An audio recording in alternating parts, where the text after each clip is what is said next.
Back to news. ఇక details చూద్దాం. ఒకప్పుడు యురేనియాన్ని సరఫరా చేయడానికి నిరాకరించిన ఆస్ట్రేలియా ఇప్పుడు భారత్తో డీల్ చేసుకోవటం ప్రపంచ దృష్టిని ఆకర్షిస్తోంది. ప్రపంచంలో అత్యధిక యురేనియం నిల్వలు ఆస్ట్రేలియాలో ఉండగా భూమిలో ఉన్న మొత్తం యురేనియం నిల్వల్లో దాదాపు 1/3 అక్కడే ఉంది. 2019 డిసెంబర్ నాటికి ఆస్ట్రేలియాలో సుమారు 1,147,000 టన్నుల యురేనియం నిల్వలు ఉన్నట్లుగా తెలుస్తోంది. అయితే ఈ నిల్వలు ప్రధానంగా 5 పెద్ద ప్రాంతాల్లో కేంద్రీకృతమై ఉన్నాయి. అవి ఒలింపిక్ డ్యామ్, రేంజర్, జాబిలుకా, కింటైర్, ఎలీరి. ఇందులో దక్షిణ ఆస్ట్రేలియాలో ఒలింపిక్ డ్యామ్ గని ప్రపంచంలోనే అతిపెద్ద యురేనియం నిల్వగా గుర్తింపును పొందింది.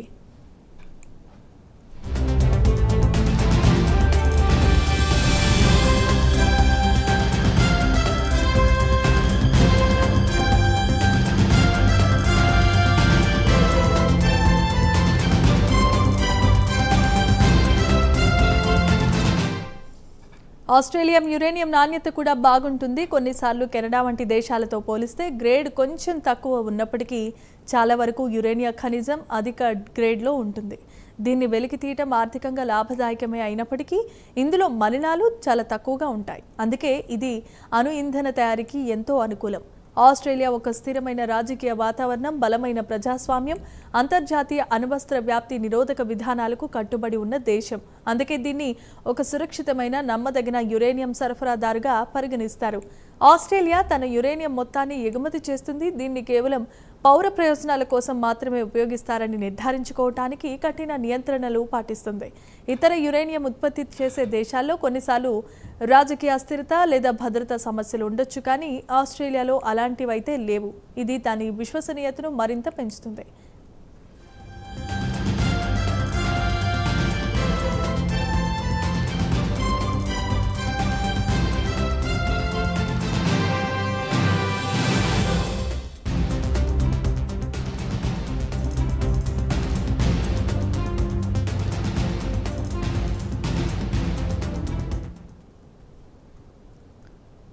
భారత్లో యురేనియం నిల్వలు చాలా పరిమితంగానే ఉంటాయి.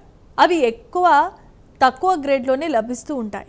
మన దేశ అణుశక్తి కార్యక్రమం, ముఖ్యంగా ప్రెజరైజ్డ్ హెవీ వాటర్ రియాక్టర్లు వంటి వాటికి స్థిరమైన యురేనియం సరఫరా చాలా అవసరం.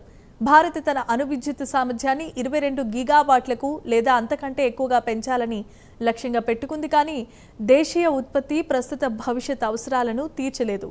ఆస్ట్రేలియా నుంచి యురేనియం దిగుమతి చేసుకోవటం మన ఇంధన భద్రతకు చాలా ముఖ్యం. రష్యా, కజకిస్తాన్ వంటి పరిమిత వనరులపై ఆధారపడటం ప్రమాదకరమే. ఆస్ట్రేలియా ఒక పెద్ద, నమ్మకమైన వనరును అందిస్తోంది.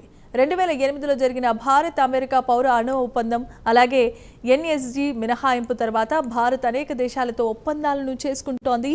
ఆస్ట్రేలియా యురేనియం ఏఈఏ భద్రతా ప్రమాణాలకు అనుగుణంగా ఉన్న రియాక్టర్లకు ఇంధనం అందించగలుగుతుంది.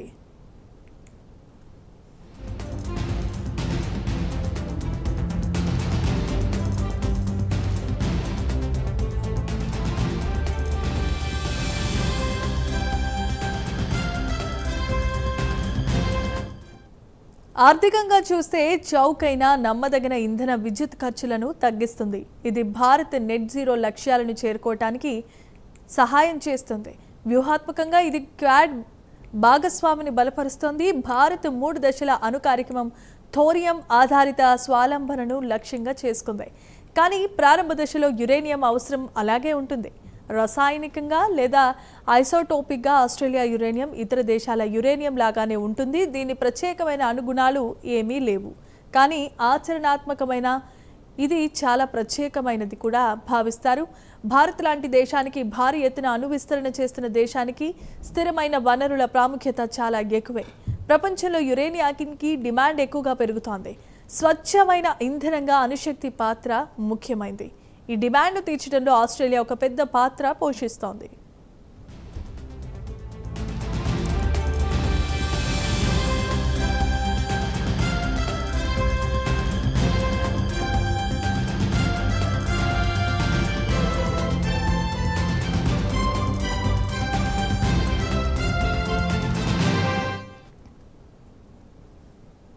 ఈ ఒప్పందం కేవలం ఇంధన సరఫరా మాత్రమే కాదు, ఇది భారత్ ఆస్ట్రేలియా సంబంధాలకు కొత్త శిఖరాలను అందిస్తోంది. ఇరు దేశాలు ఇండో పసిఫిక్లో శాంతి స్థిరత్వాన్ని కోరుకుంటున్నాయి. అణుశక్తి భారతదేశం యొక్క ఇంధన అవసరాలను తీర్చడంలో ముఖ్యమైన పాత్రను పోషిస్తోంది. దేశీయ ఉత్పత్తి సంవత్సరానికి సుమారు 400 నుండి 500 టన్నులు ఉండగా అవసరం వేల టన్నుల్లో ఉంటుంది. 2040-47 నాటికి భారత్లో పెరిగిపోతున్న డిమాండ్ను తీర్చగలిగే సామర్థ్యం ఆస్ట్రేలియా దేశానికి మాత్రమే ఉంది. ఇది భారత్లో విద్యుత్తును చౌకగా స్వచ్ఛంగా చేస్తుంది. అంతేకాదు సాంకేతిక సహకారం కూడా పెరుగుతుంది.